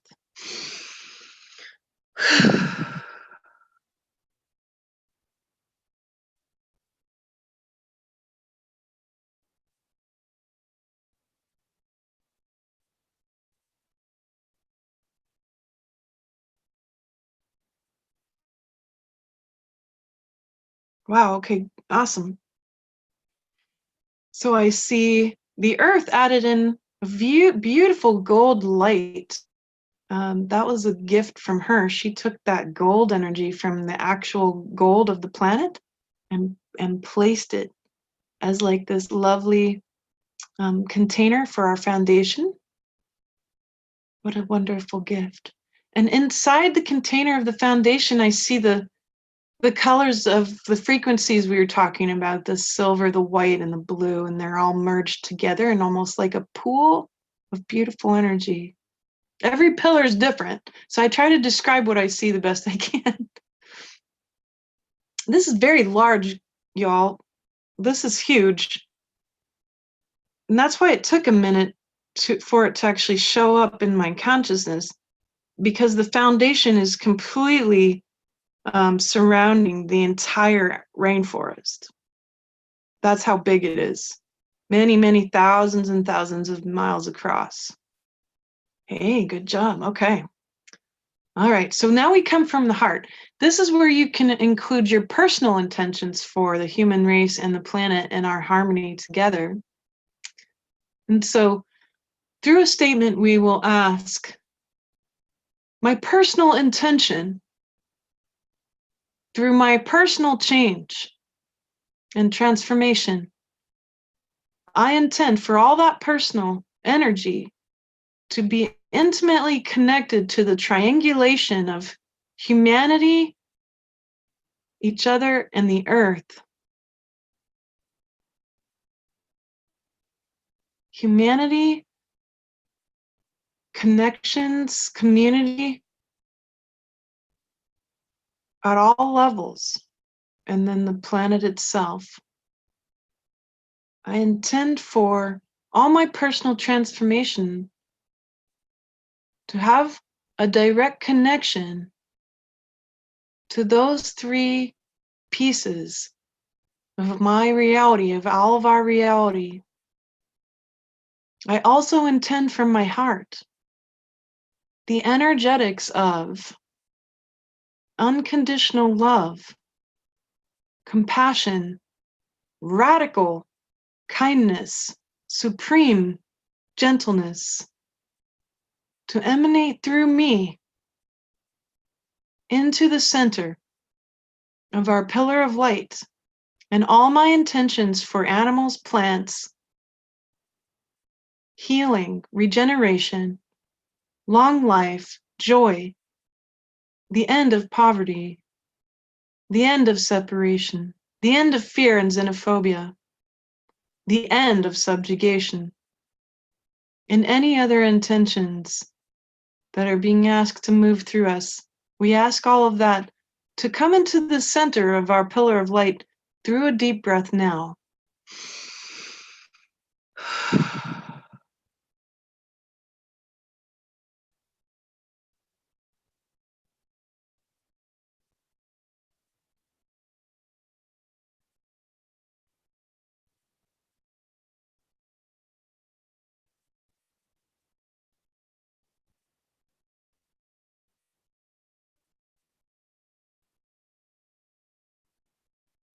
Wow, I'm seeing something very interesting.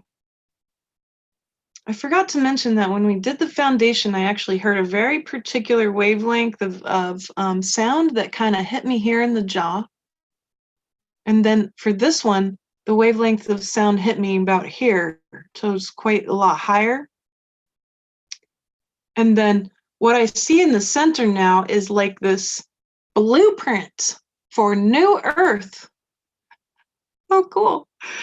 It's a big 3D sphere that obviously looks like a planet, right? But it's so cool. It's got all these layers, kind of like a bubble, like all the rainbow layers of a bubble, but then there's lots and lots of them all the way through, very thick, many, many thousands of layers of information that's coming through each of you. And it's all of us that we've put into this beautiful sphere of living information. It's a blueprint of what is being intended. And I feel really a little bit like somebody's got me on a merry-go-round because it's so different than what is happening at the moment. So my body's actually kind of trying to connect with it. Let's connect with that blueprint, right? Let's welcome that blueprint within each of us now. That's a good mystical task. So let's open up our hearts to receive the blueprint as well, because it came through us, but we can also receive it as a one whole thing, right? And it's just glowing as bright as it can at the moment. Let's just allow that light to move through our hearts right now with a big deep breath. I welcome this blueprint of what we might call the new earth and the new relationship with earth and each other. I welcome it fully.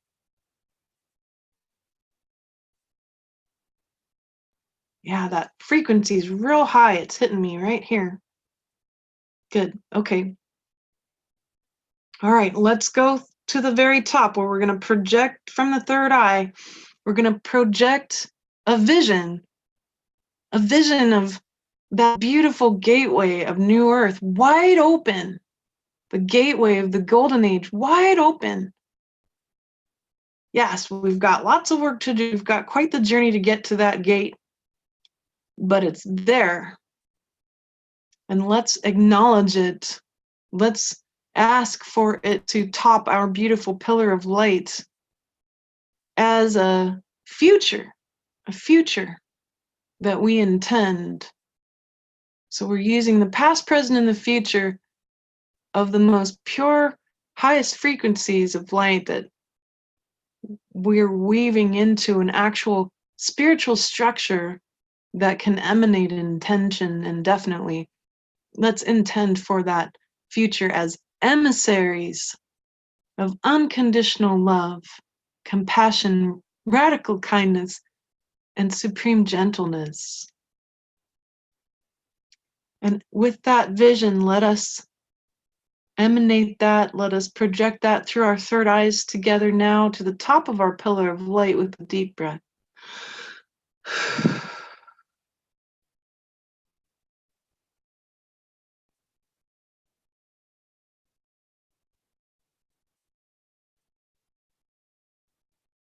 Wow. So I see another form, and this looks like a kind of like a diamond shape, right? But it's 3D. And with that 3D diamond shape, there's many facets. So many, many countless facets. And again, this one's very holographic, just like the other two structures. And this one's spinning, and it's spinning. Let me see if I can. It's spinning counterclockwise. So that means it's drilling down into consciousness, which is good, right? We need this to drill down into all of humanity's consciousness. So that's what it will do. It'll drill down that future that we want, that timeline that we intend to create. And let's welcome that. I welcome this in my body and field.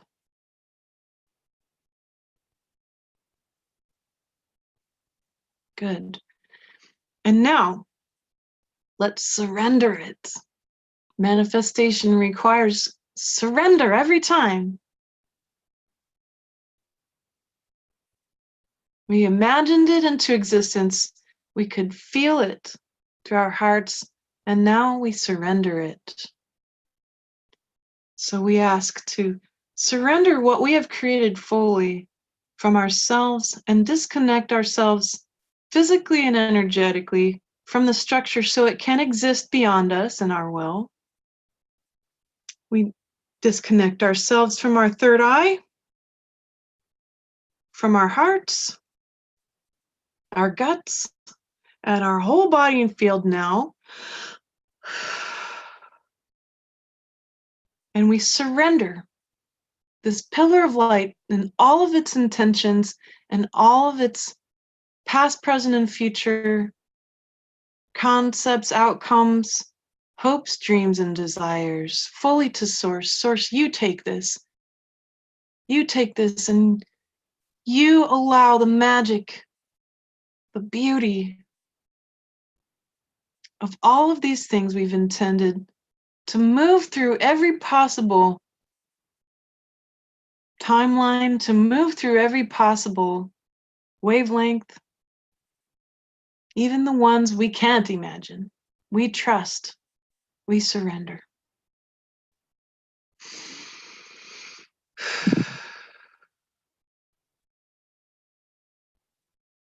Yeah, I just had a big opening from my crown. Yeah, I feel really good. How do you feel? Oh boy. We've got 22 comments that are new.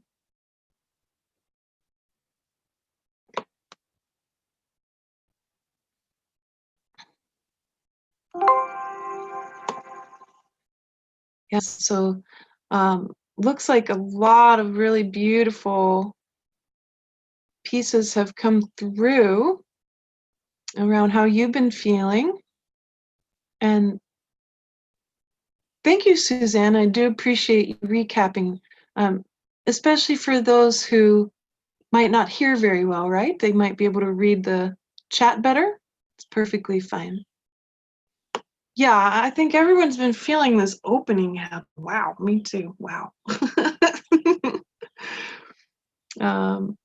I love building pillars of light. It can be very, very powerful. And I just am very glad to have that too. I'm vibrating and others are vibrating here. Big heart openings, feeling the pillar. Yay! We have some kids who got to help out building the pillar. Thank you. And namaste also to all of you around the perspectives that are going on. I honor yours. Thank you for hearing me. I appreciate that. We all have a beautiful window that we get to look out of as our personal experience, right? And then being able to honor one another's windows allows all of our windows to open even wider. And we honor that.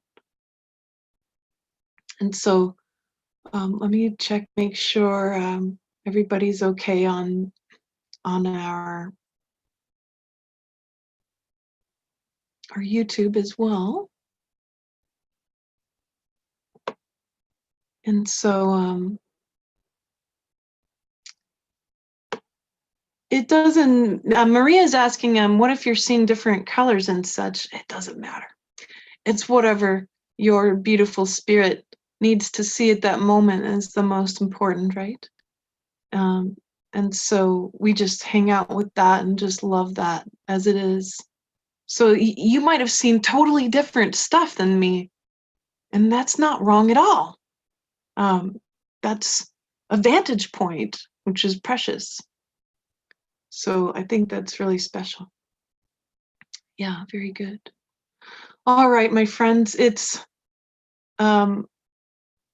It's so beautiful, and to have been with you today. And um, I want to also offer a couple of free calls. Suzanne's reminding me, thank you. There's a couple of free calls that we already did, my friend Meg and I, and they can be found on YouTube, my YouTube channel, Elizabeth Wood, Seer and Scientist. And then if you go to the playlist, if you go down to the playlist that says Heal Yourself and Heal the World, there's 2 special calls Meg and I did about radical kindness and supreme gentleness, emotional processing as a lifestyle of light. And I think you'll really get a lot of out of those if you haven't heard them yet. And so make sure you go listen to those. I think that'll give you some extra tips and tools and beneficial things you can use right now, because remember, to continue to heal, to regenerate, that the beauty of radical kindness, supreme gentleness, and emotional processing cannot be understated. That's the foundation of a lifestyle of light, longevity, and of course, happiness, right? And the end of trauma and suffering. Very good. And it's going to be really interesting and beautiful. People are already saying that they've really loved those calls. They were very healing. Some people have been listening to them more than once. I'm glad, because there's a lot of info there. Very good. I'm just so glad you joined me today. Thanks for building this pillar of light. Thanks for hearing me out on some of these subjects. And now you can kind of see a little bit more about how I think when it comes to big, powerful political pieces. I'm never looking at the surface. As a mystic and a quantum